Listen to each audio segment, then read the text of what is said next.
tool to improve your fitness relates to breathing or respiration. Now, breathing and respiration is an enormous topic in and of itself. In fact, I did an entire episode on breathing and respiration, and this is a topic that my laboratory works on extensively as it relates to anxiety control and some other aspects of mental health, as well as to physical performance. For today's discussion, I want to just review a few tools that one can incorporate both into workouts and around workouts that can greatly enhance fitness and recovery. The first one is the type of respiration tool that you use between sets of exercise. And again, here we're talking about resistance training, but we could just as easily be talking about rest between rounds of, say, high-intensity interval training. So, for instance, between bouts of sprinting on the track or the bike or the treadmill or the rower.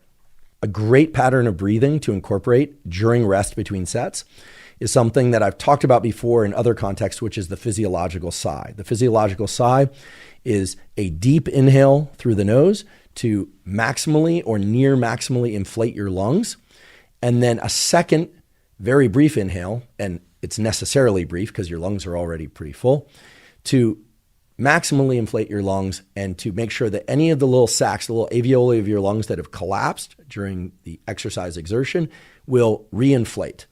And then a long exhale until lungs empty. So I'll demonstrate it right now, as I've done many times before, but if you haven't seen it or heard it before, it's 2 inhales followed by an extended exhale, and it goes like this.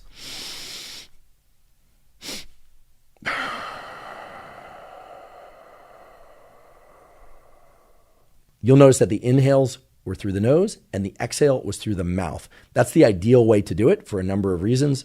Check out the episode that I did on respiration physiology, aka breathing, if you want more details on why that is. But 2 inhales through the nose and a long extended exhale through the mouth, the so-called physiological sigh, not named by me, but rather named by physiologists in the 1930s, is, as far as we know, the fastest way to shift your nervous system from so-called sympathetic drive to more parasympathetic drive, from a state of greater alertness to a state of greater calm. Now, the reason to do this between sets of resistance training is that the more that you can shift yourself from sympathetic drive to parasympathetic drive, that is from alert to calm in between sets, the more energy and focus you can devote to exertion during your work sets.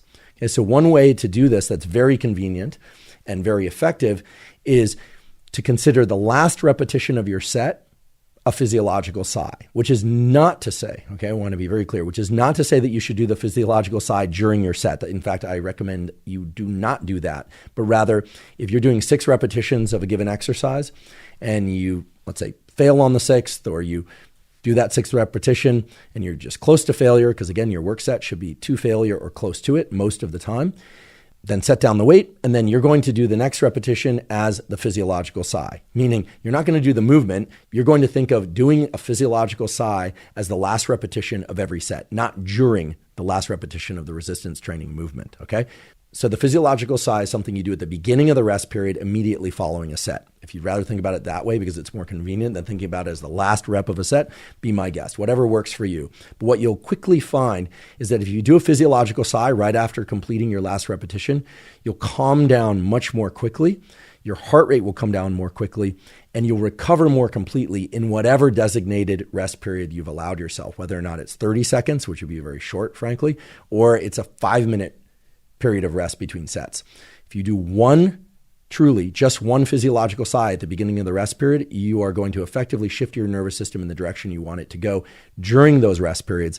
And of course, if you're training hard during your work sets, you run zero risk whatsoever of feeling so calm that you don't feel motivated to do your next set. I promise you that it will allow you to relax more at the beginning of the rest period than you ordinarily would, to shift into a state of rest. There are differing opinions about whether or not you should walk around or stay still during your rest periods. I like to walk around a bit and stay standing. I'm not one of these people that kind of collapses into a C shape on the bench in between sets. I like to stand up and, breathe normally, walk around, drink a little water, etc.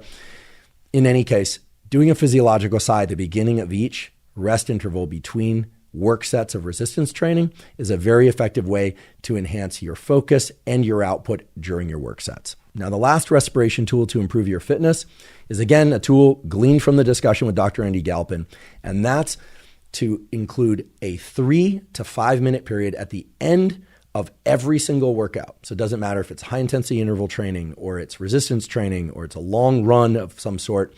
At the end of every workout, to take 3 to 5 minutes, so you'll want to set a timer, and to do some form of parasympathetic, that is calming, promoting breathing, in order to shift your nervous system from a state of heightened alertness and output into a state of recovery. Because as you all well know by now, you get fitter, not during your workouts, but rather after your workouts, in between workouts.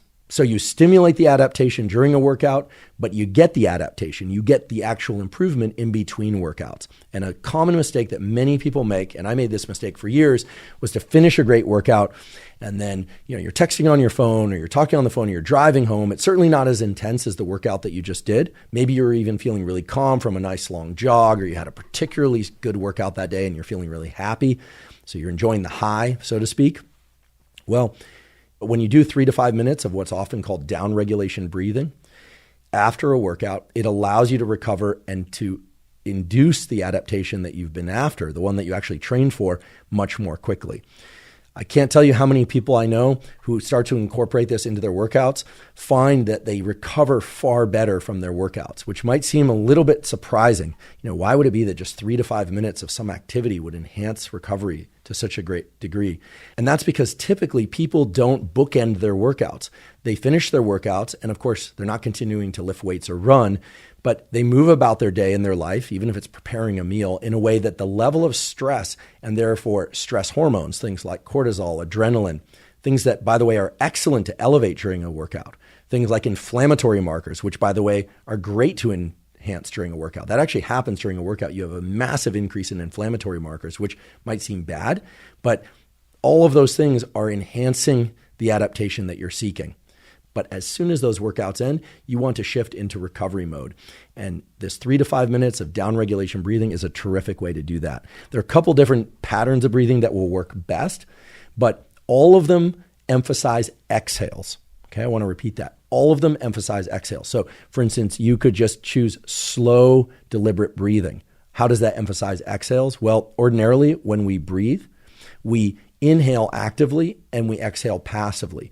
Whenever we deliberately breathe more slowly, we are actively exhaling. Okay, so active exhales really promote the calming response in brain and body. The other thing you could do, which many people are now doing, is to do a repeated round of physiological sighs. So the double inhale through the nose, long exhale through the mouth, but repeated for, say, 3 minutes. That's another version.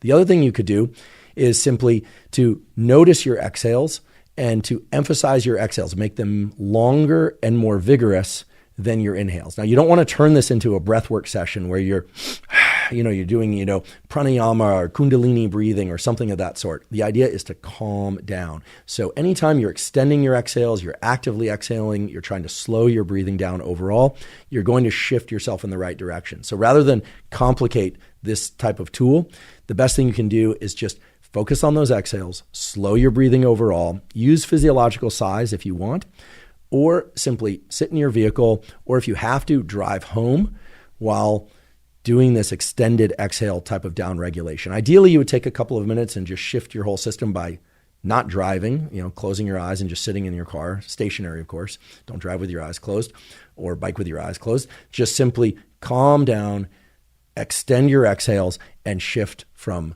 the workout to the recovery mode, which is where the progress is going to arrive.